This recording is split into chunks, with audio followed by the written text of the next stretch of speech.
Muito bem, boa tarde a todos. Estamos entrando aqui no Instagram, pelo canal Instituto de História e Literatura Antimarxista.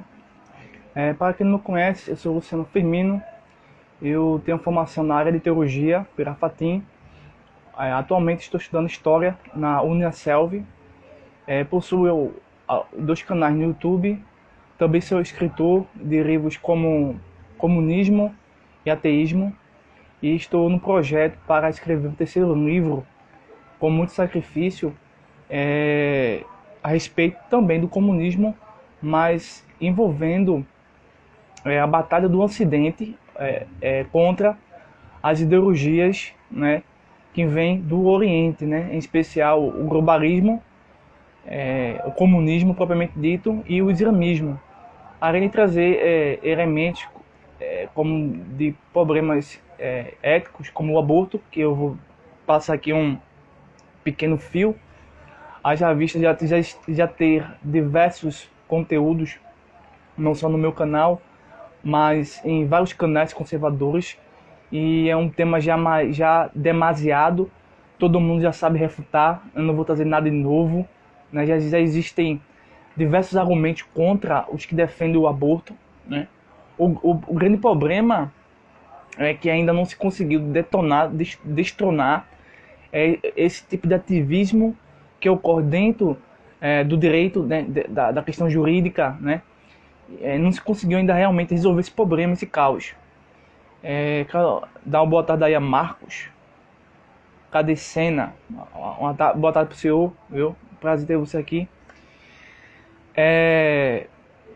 E esses trabalhos que eu venho desenvolvendo faz mais de 2 a 3 anos.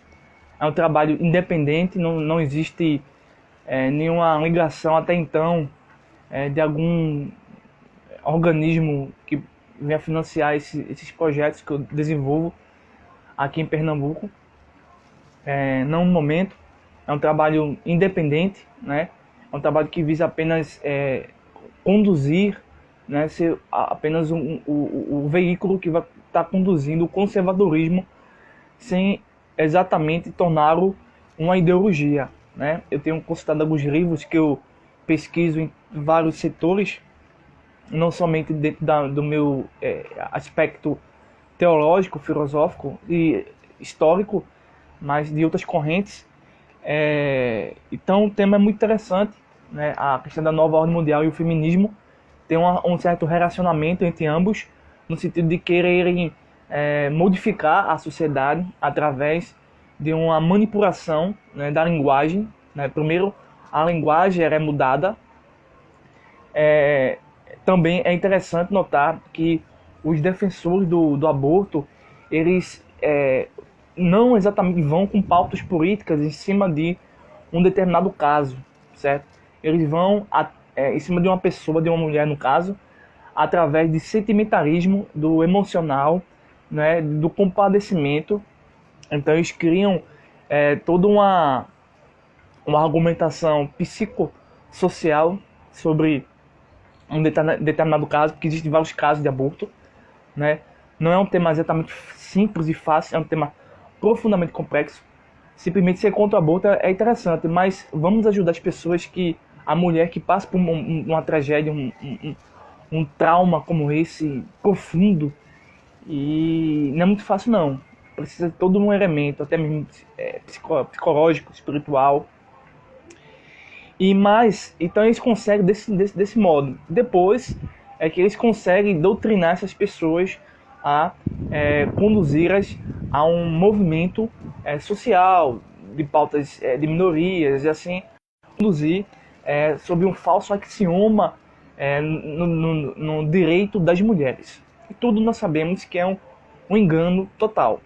Isso muitas vezes acontece dentro dos bairros mais simples, né, que pessoas que não possuem não somente a oportunidade de encontrar informação, mas muitas dessas pessoas, eu vivo aqui num bairro muito simples também, muitas pessoas que observam, elas não se esforçam, né, não se sacrificam para buscar um determinado tipo de conhecimento que seja verdadeiro, né? pois nós acreditamos que o conhecimento é bom, verdadeiro e ele pode ser conhecido, diferentemente do pensamento esquerdista, que eles visam através da prática do aborto, da criação de clínicas de aborto, no falso argumento de defender as mulheres, né? Eles visam usar o Estado como como um agente de felicidade para todas as dificuldades que o ser humano tem. E o Estado não foi criado para isso. O Estado ele só existe, na minha concepção, para garantir a ordem social. Se houver algum tipo de perturbação de qual for natureza, o Estado deve ser acionado e assim, né, irei fazer sua função. Bem, então, o esquerdismo, infelizmente, está impregnado em toda a sociedade. Não tem como negar isso. Né? E foi muito sorrateiro, muito invisível. Né? Inclusive, o meu futuro livro que eu vou escrever é A História Invisível da Nova Ordem Mundial. Por que eu chamo de invisível? Porque esse tipo de manipulação psicológica, social e até mesmo a fuga dos dados científicos, né? Porque nós que defendemos a vida, usamos muitos fatos científicos, biologia, história e tudo mais. Mas esse tipo de mentalidade marxista e feminista, né? Que o feminismo veio do marxismo, e o marxismo criou toda essa bagagem. O próprio Olavo de Carvalho, ele realmente é o grande, se não o principal pensador desse aspecto, de se estudar esse fenômeno, essa atuação, né, das doutrinas do marxismo sendo modificadas e aperfeiçoadas no decorrer do tempo. É que no darwinismo, né, o darwinismo do Darwin no passado foi refutado. Agora tem-se o darwinismo da teoria sintética, o darwinismo graduado. Então eles modificam certas estruturas do darwinismo para ainda assim conseguir salvar o darwinismo. Mas o darwinismo, conforme Charles Darwin desenvolveu em seu livro A Origem das Espécies, está automaticamente refutado. Então é necessário recriar um novo darwinismo à semelhança do que ocorre com a doutrina de Karl Marx. Tá? E assim tem-se um movimento feminista, um movimento de diversas pautas, que tem seu alicerce no marxismo. Uma vez que o marxismo é derrotado, esses argumentos são derrotados. Agora, isso não quer dizer que a pessoa que perdeu o argumento vai se converter. Infelizmente não acontece desse jeito. A pessoa ainda assim está induzida a acreditar em outras fábulas, né? É que nem o projeto MK Ultra, que se diz muito por aí, né? É um projeto de hipnose, você fica hipnotizado dentro dessa ideologia. E a ideologia é um tipo de hipnose. Não exatamente que a ideologia não é uma hipnose, né? A gente pode inventar coisas aqui, mas assim, é como se a ideologia fosse uma nova estrutura de uma realidade que nem sequer existe no multiverso. Então é o que acontece com esses fenômenos desses apoiadores. Então é o que aconteceu com esses movimentos, que infelizmente eles ganham o público no sentido de estarem em mais contato com a população mais simples, que necessita de atendimento básico, de saúde, de educação e tudo mais. Então eles ganham, como aquele ditado, né? Como é que se diz? De grão em grão, a galinha enche o papo, né? Então é o que acontece com o movimento do socialismo. Então, uma pessoa por vez. Eles não visam atingir toda a população. Eles começam com um indivíduo, depois acham um outro indivíduo que aceita essa ideia. E o que ajuda a favorecer a esse movimento também, eu poderia chamar de um aspecto metafísico, que é a nossa natureza caída, né? Nossos pecados. Nossos pecados favorecem o socialismo. O socialismo visa defender e propagar e praticar todo tipo de pecado que você puder imaginar, né? E essa propagação visa a o extermínio de leis que conduzem o homem a algo melhor, né? Por exemplo, eu tô com a necessidade, então eu vou roubar. Se eu roubar, o Código Penal, a justiça, os policiais me prendem e tudo mais, porque eu estou ferindo e tal, aquele nosso todo. E eu, na mentalidade socialista, isso tem que ser removido, porque está ferindo os direitos humanos. Então a vítima, o oprimido sou eu, e não é a pessoa que trabalha meses e meses, anos e anos, em busca do seu dinheiro por mês e tudo mais. Então é muito fácil acreditar no socialismo, é muito fácil acreditar no feminismo, né? Então essa crença, que nada mais é, que na verdade o movimento comunista é um tipo de religião, né? É uma religião que tem duas naturezas. Eu trabalho isso no meu livro aqui, Os Fundamentos do Comunismo Criaram a Ruína da Igreja, tá? Isso aqui foi escrito por mim, tá certo? Eu aqui mostro diversos aspectos, como o comunismo ele tem duas naturezas. Uma é se modificar em forma de religião. Aí nós temos a teologia da missão integral, e também temos a outra natureza dele, que é o ateísmo, né? Baseado no materialismo histórico, né? E tudo mais. Trabalho esse tema aqui. Também escrevi outro livro sobre o ateísmo, então tem tudo a ver com o marxismo. Então são dois livros que eu escrevi. O terceiro eu espero fazer esse ano e terminar esse ano. Bem, aproveitando, também tem aqui o livro Desculpe-me Socialista, né? Desmascarando 50 mentiras mais contadas pela esquerda. Então esses três livros eu estou fazendo um combo de R$125 por R$95. E o frete é grátis. Quem quiser depois me procurar, os livros estão novos, tá? São 3 livros, certo? Voltando ao assunto que tem tudo a ver com o que estou dizendo, quando a gente trabalha esses aspectos, a gente vê que todos esses movimentos sociais, né, eles visam a ideia de igualdade, a ideia de suposta justiça, fraternidade, né? Aquelas ideias da Revolução Francesa e tudo mais, bem bonitinha. Isso a gente pode dizer com toda a convicção do mundo, porque a gente, como historiador, olha para o passado e percebe que aquilo que foi produzido foi errado. Agora, se nós estivéssemos antes da Revolução Francesa, ficaria muito difícil a gente condenar os movimentos, né, ligados à esquerda, ligados ao movimento socialista, ligados a essa desdobramento social. Fica muito difícil, porque a gente não teria muitos dados científicos nem históricos para condenar, no sentido de que esse tipo de padrão, esse tipo de comportamento, esse tipo de pensamento materialista e tudo mais é equivocado, mesmo utilizando palavras bonitas, né, adjetivos, né, substantivos interessantes que conduzem a massa que muitas vezes está sendo enganada, e outras são beneficiadas economicamente para promover tudo isso. Então existem níveis de manipulação e de controle mental, né? Eu falei que a princípio começa pela linguagem, né? Você começa a mudar a estrutura de ver o mundo por meio da linguagem. Depois modificando o passado através de falsos livros, né, com falsas informações. Aí nós temos o que? A desinformação, algo muito bem arquitetado, elaborado pela União Soviética, atualmente chamada Rússia. Ela vem através do meio das mídias sociais, né, mudar a forma de ver o mundo. E também é chamado de janela de Overton, né? Pois bem, como ontem eu falei sobre a nova ordem mundial e o clube Bilderberg.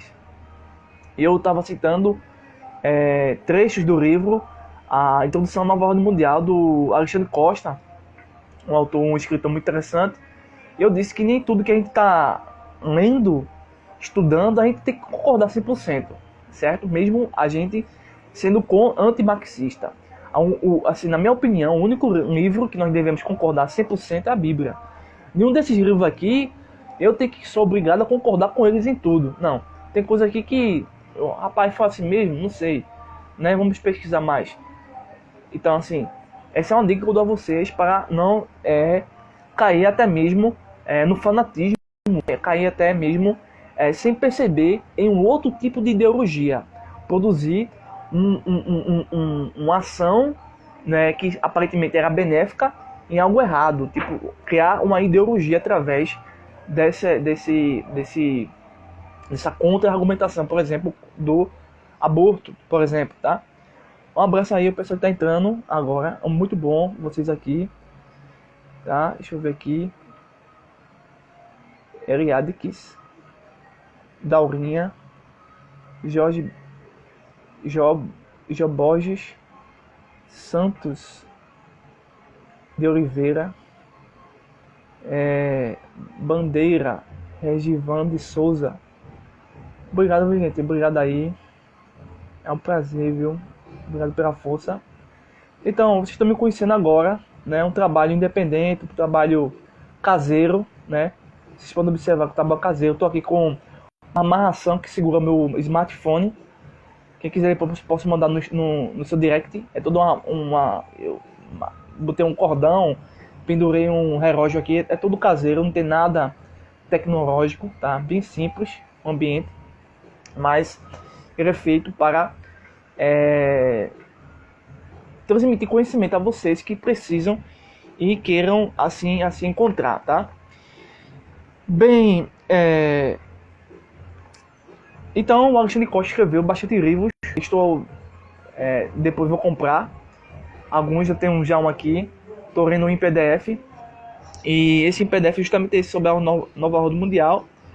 E ele traz muita coisa interessante e outras coisas que não faz sentido, que não tem apoio, está apenas na mera conjectura. Eu quero também dizer que esse vídeo vai estar no nosso canal no YouTube, são dois canais que nós temos no YouTube, e também vai ficar no Instagram, tá? Para quem quiser ver depois, poder assistir. Ele aqui trabalha, voltando aqui, ele aqui trabalha muito com o Rockefeller, né? Mostrando que ele criou diversas fundações, isso é verídico, isso é real. E essas fundações elas funcionam, né, para melhorar certas ações que esses indivíduos têm tomado no decorrer do tempo, né? Diversos organismos, no sentido educacional e organizações estrangeiras, têm sido financiados e assim sofrido a influência dessas organizações. Eu disse ontem que essas organizações elas são apenas uma distração para a nossa mente, para a gente ficar ficcionado nesses indivíduos, pois o verdadeiro arquiteto desse caos é o inimigo, né, segundo a teologia bíblica, o Satanás. Ele é realmente a grande figura que está criando esse pessoal, tá? Então a gente não precisa descobrir novas coisas. A Bíblia já nos revela quem é o mal desse cosmos, desse universo.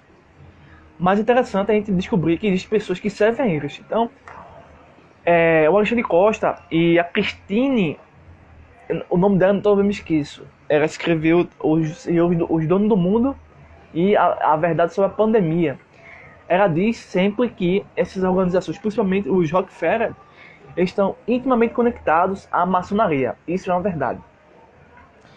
E eu ainda digo que alguns ainda apresentam que não somente a maçonaria eles estão conectados, mas há algo muito mais profundo. Segundo a própria autora Christine, que é uma jornalista investigativa, a maçonaria é em duas formas. Uma no sentido mais visível, que é a questão de caridade, a questão social, a questão filantrópica, e a outra que é mais invisível, é onde ocorre o ocultismo, algo do submundo, algo com viés,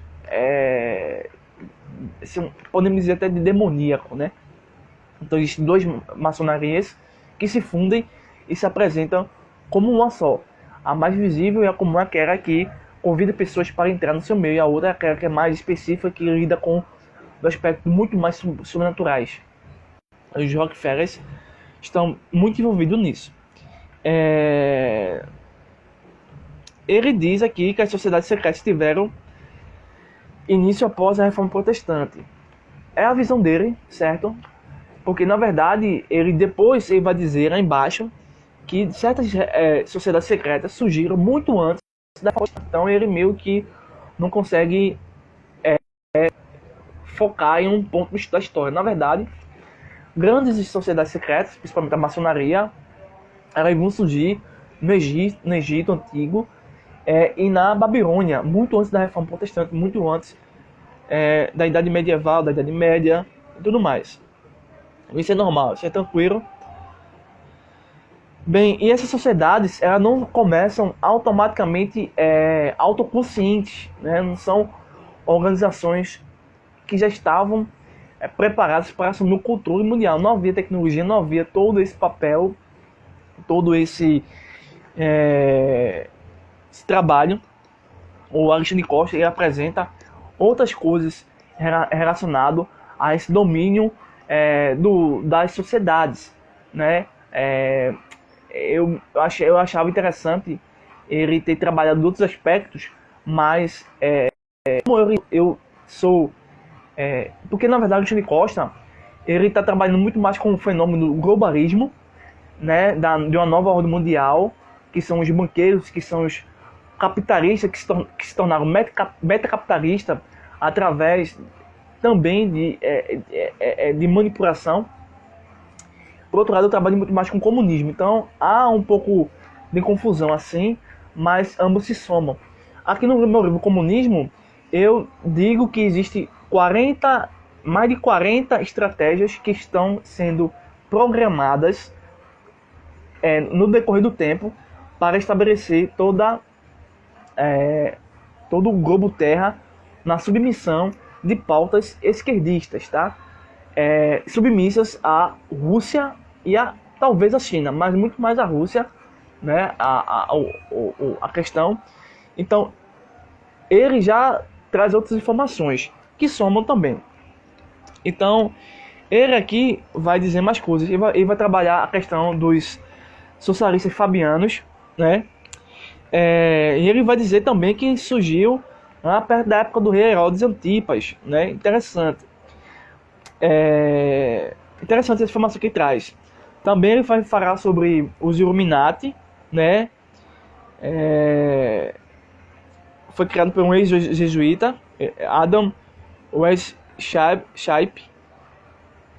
E depois ele vai falar aqui sobre Golden Dawn. Na verdade ele vai falar sobre diversas organizações, né? Do seu trabalho. E em alguns aspectos é interessante a gente sempre pegar um livro e ter muito cuidado e não acreditar em tudo, né? A gente tem que ter um senso crítico em tudo. Em alguns aspectos, ele meio que acaba acreditando em tudo que está pesquisando, né? E não existe nenhum livro no mundo, a não ser a Bíblia, que é inerrante. Todos os livros que não são bíblicos são errados, podem errar, podem ter falsas previsões, podem ter falsas conjecturas, podem ter falsas informações, tá? É preciso a gente ter uma mentalidade quando lida com esses assuntos e entender que somente a Bíblia é a palavra de Deus. Então jamais um livro que é escrito por quem for pode ter a audácia de ser um livro que não erra e que não tem possibilidade de erro. Então, na minha leitura que eu tenho feito, eu já estou na página 80, já estou terminando o livro, eu tenho encontrado alguns deslizes e outros grandes acertos no trabalho da Alexandre Costa, tá?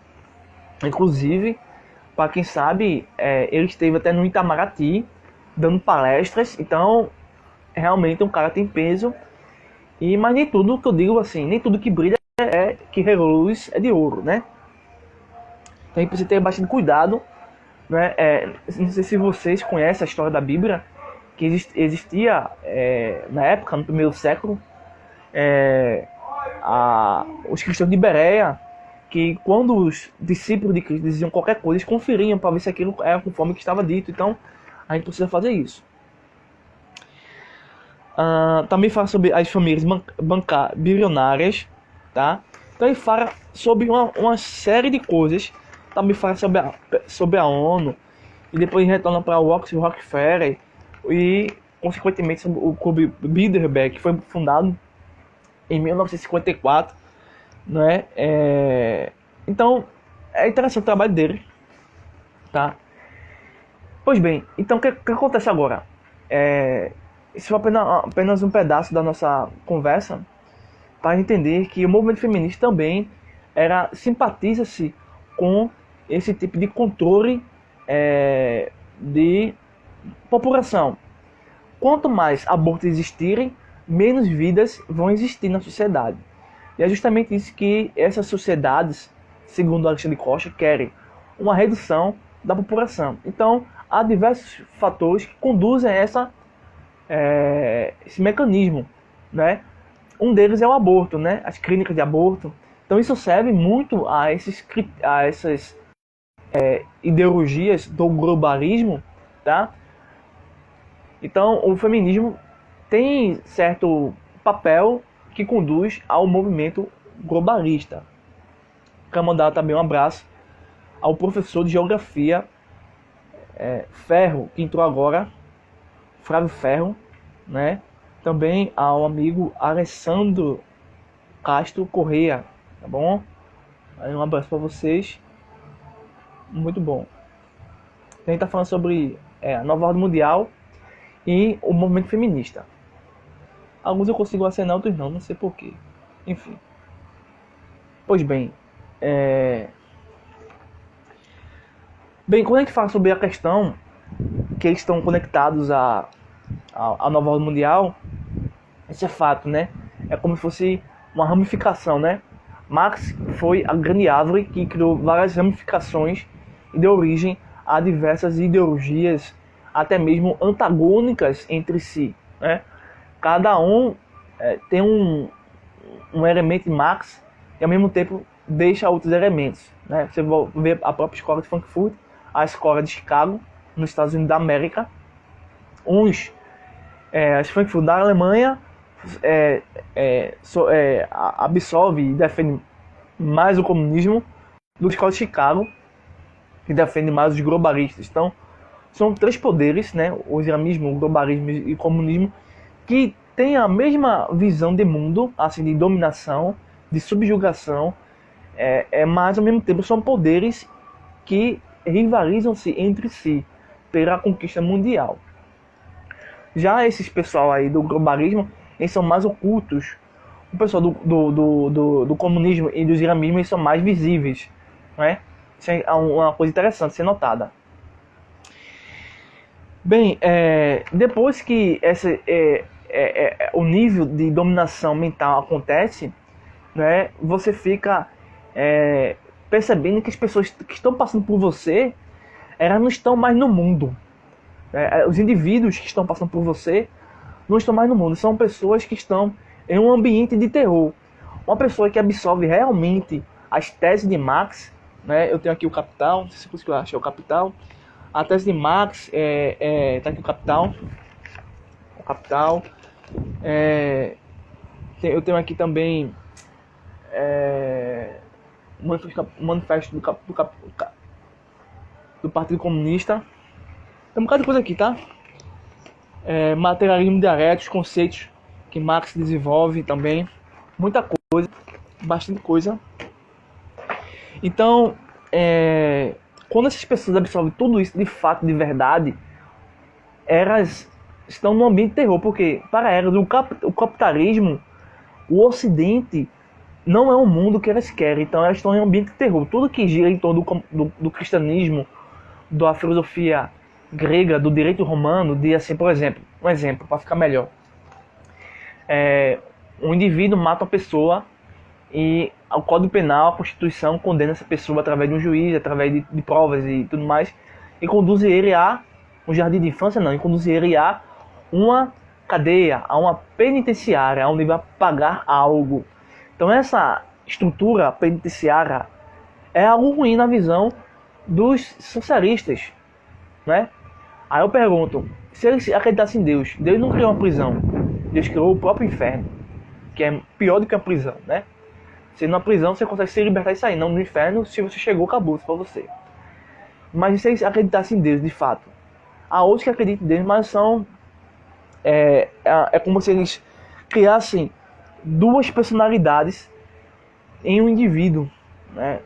E sofresse de algum tipo de transtorno, porque não tem condições de você ser marxista conforme Marx, que Marx nunca foi um cristão, não foi um judeu, não foi um religioso real, e ser religioso, não ter condições. A não ser que se você consiga dividir a sua psique em um outro indivíduo e em um outro indivíduo e assim, de um lado usar uma religiosidade e de outro lado usar o materialismo histórico, o ateísmo, para suportar e defender o marxismo, o comunismo, o feminismo.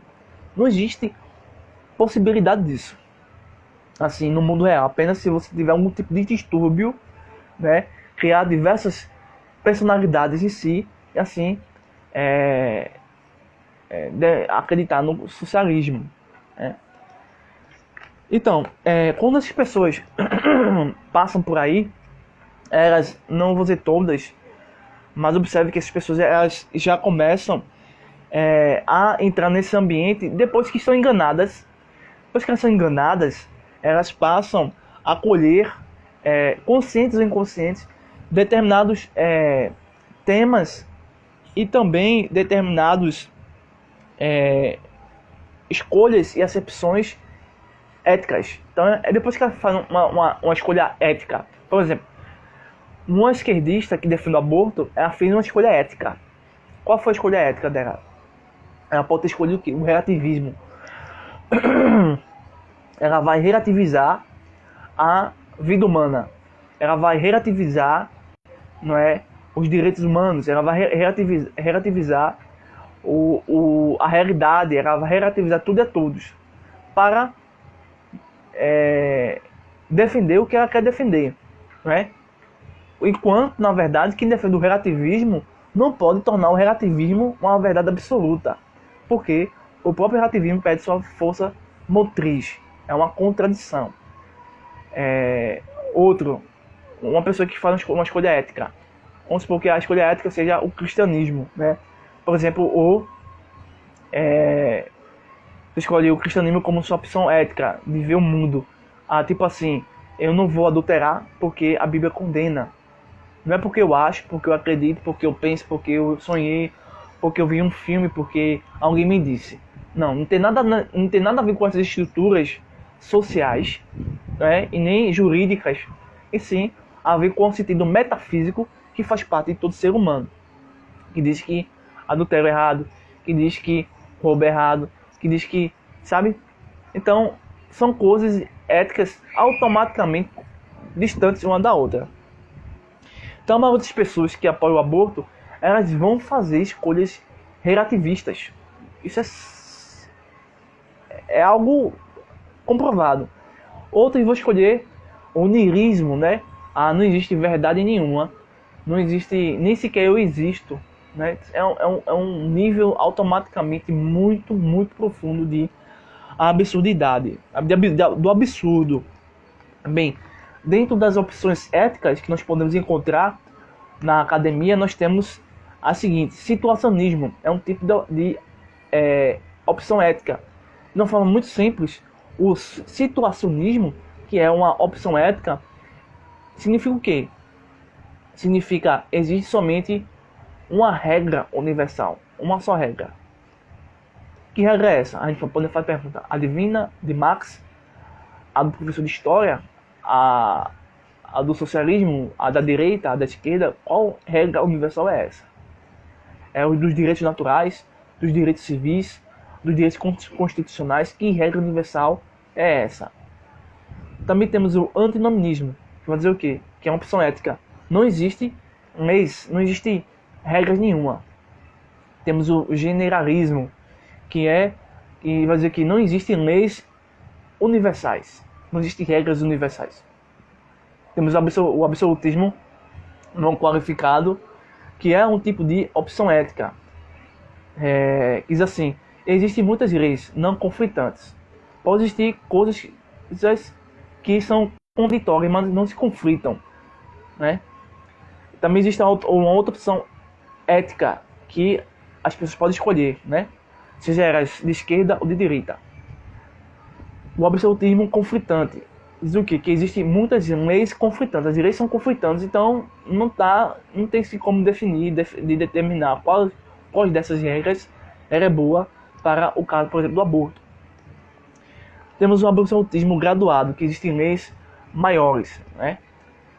Então, dentro dessa estrutura, das opções éticas, nós vamos encontrar dentro do nosso tema 3 opções principais sobre o aborto, que são uma pessoa uma pessoa que vai estudar o aborto, né? Por exemplo, eu imagino que eu sou totalmente neutro. Esse é o maior mito do século XXI. Eu sou neutro. Não existe questão de neutro. Mas vamos acreditar nisso aí. Numa mentira, né? Só para entendimento aqui, tá? A pessoa que quer estudar o aborto e que depois quer criar a sua conclusão, ela vai encontrar 3 conceitos ou posições sobre o aborto. Por exemplo, primeiro, posição sobre o aborto. Independente se é feminista, se é cristão, se é muçulmano, judeu, agnóstico, ateu, independente. Esses grupos querem estudar o aborto, certo? Eles vão encontrar 3 posições sobre o aborto. Primeira opção: o aborto, ele é visto como o quê? O ser que vai ser abortado, ele é visto como o quê? Primeiro, como um plenamente humano. Se ele é visto como um plenamente humano, então nessa primeira posição, no qual eu defendo, o indivíduo que vai ser abortado, a criança que vai ser abortada, ela é plenamente humano, tá? Então nessa concepção, no qual eu acredito e defendo, não pode existir nenhum tipo de aborto. Não pode, de forma nenhuma, inequívoca. E impossível existir, não pode. Quem defende essa posição, certo? Uma outra posição que eu não defendo, mas que muitas pessoas defendem, principalmente essa da revista, que quer falar sobre o aborto, né? Precisamos falar sobre o aborto, mas com base em quê? Para quem? Por quê? Como? Né? A segunda posição é o feto, a criança que vai ser abortada, é apenas um ser humano em potencial. Ele não tem todas as características, qualidades, adjetivos, substantivos e definições de um ser humano. Então pode ser abortado em alguns casos. Em alguns casos. Tá? E a outra posição sobre o aborto é a pior de todas. É a mais terrível. O final de tudo. Que eles vão dizer que é o subhumano. O indivíduo, a pessoa, o ser humano que vai ser abortado, ele nunca foi um ser humano. Então, são 3 pensamentos, 3 formas de ver o aborto, no caso, o sujeito que vai ser abortado, né?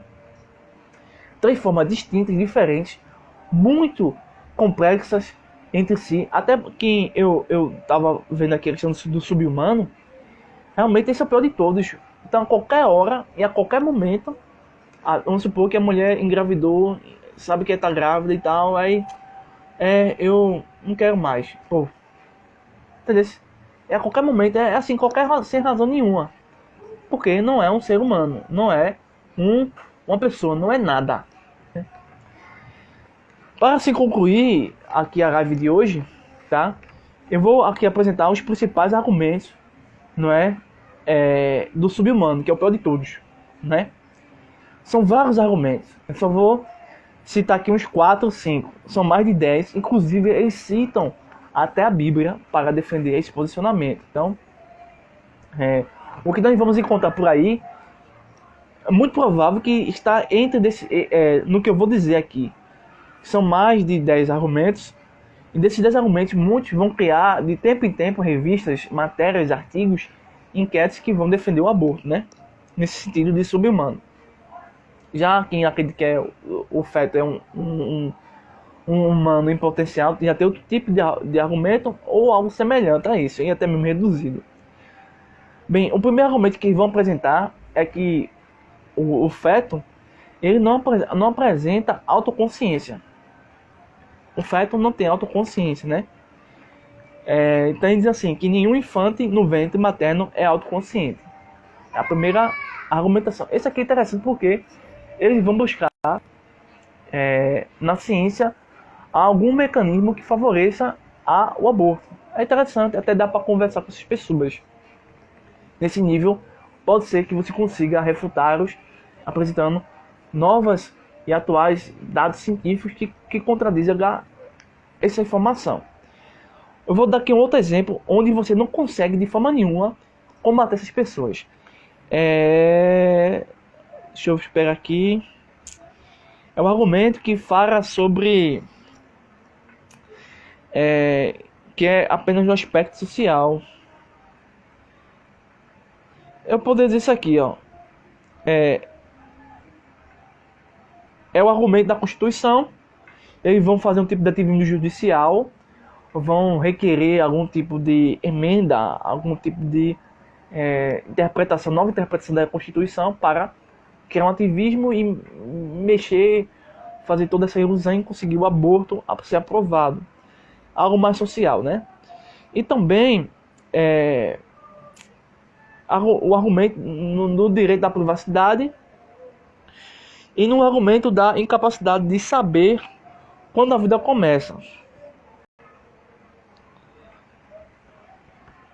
E o argumento de que é a sociedade que determina quando a vida começa. Então esses são mais ligados ao ambiente social. Então lembre-se de que quando a gente fala do movimento feminista, a gente fala das teóricas do feminismo, como por exemplo Simone de Beauvoir e outras, né, que vão criar uma teoria sobre gênero e tudo mais. Vamos dizer assim que o papel de gênero, a questão do sexo, as definições biológicas, elas são todas elas criadas por uma estrutura social, pela construção da sociedade. A sociedade é que dita os papéis sociais. O pai diz que ele é filho, a mãe diz que ele é filho, o pai diz que ele é menina, a mãe diz que ele é menina, né? Sabe, é nesse sentido. Então, nesse nível, pelo que eu sei, você não consegue vencer. No sentido de que não há como você trabalhar com eles. Não tem condições nenhuma, porque estão em um nível de controle mental muito profundo e não tem como você resgatá-los, tá? Há outros argumentos que eles apresentam no sentido científico, no sentido filosófico, no sentido até bíblico, que você consegue dizer, ó, sua interpretação está errada, porque isso, porque aquilo, e essa pessoa pode pensar, eita, estava errado em defender o aborto, e aqui eu vou me concentrar, eu vou passar a defender a vida. Tá entendendo? Que existem momentos que você consegue, e existem momentos que não dá para conseguir conversar o mínimo possível, que eles estão em outro universo. Se esse universo existisse, faria até condições de você conversar. Mas tem um universo que não existe, entendeu? Isso é ideologia. Finalizando, o próprio voltando na lista de Costa, diz assim: existe um clube na Califórnia fundado em 1872, chamado Bohemia Club. Esse clube ele é muito conhecido por ter uma coruja de 15 metros de altura, ter alguns conseguiram verificar algum tipo de sacrifício de crianças, um tipo de aborto, né, um assassinato, né? E alguns dizem que esse clube, essa sociedade secreta, elas trabalham muito com Moloch, né, um deus pagão que recebe sacrifício de crianças, de infantes, né, de bebês, né, assim por dentro. Então, essa sociedade, esse feminismo, a nova ordem é muito conectada ao Império das Trevas. Então, meus amigos que acompanharam essa live, eu agradeço a oportunidade e a paciência de vocês. Estou terminando aqui esse rápido comentário, tá? E próxima semana estarei trazendo outras informações dentro desse contexto ou de outros assuntos para a gente poder conversar, tá bom? E obrigado aí a todos que participaram. Forte abraço. Qualquer dúvida você pode me chamar pelo direct, tá bom? Estou aberto para receber informações, até ajuda, né, em algum sentido. E um abraço, tá bom? Vai estar no canal daqui a pouco no YouTube, tá? E vai ficar aqui no Instagram, ok? Obrigado.